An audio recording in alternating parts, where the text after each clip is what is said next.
গাজায় খান ইউনিসে রাস্তা থেকে কাঁদতে কাঁদতে এক নারীকে ময়লাযুক্ত আটা তুলে নিতে দেখা গেছে।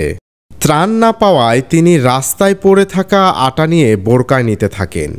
তিনি যে আটাগুলো তুলে নিচ্ছিলেন সেগুলো কোনোভাবেই খাওয়ার উপযোগী নয়। ওই সময় তিনি চিৎকার করে আরব দেশগুলোর বিরুদ্ধে আল্লাহর কাছে বিচার দেন।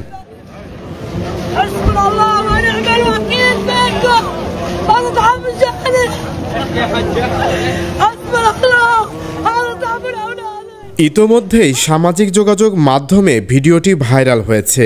ভিডিওতে দেখা যাচ্ছে খাবার অনুপযোগী আটাগুলো তুলে নেওয়ার সময় দখলদার ইসরায়েল ও আরব দেশগুলোর বিরুদ্ধে আল্লাহর কাছে বিচার দেন ওই নারী।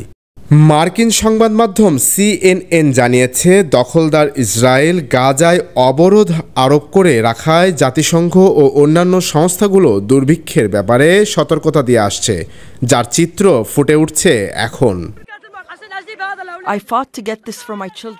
এদিকে রোববার ভোরের দিকে দখলদার ইসরায়েলি সেনারা রাফাতে ত্রাণ নিতে যাওয়া মানুষের উপর গুলি এবং ট্যাঙ্ক থেকে গোলা ছুড়ে।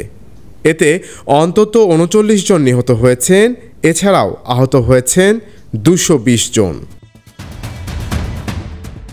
ইন্টারন্যাশনাল ডেস্ক, দৈনিক করতোয়া।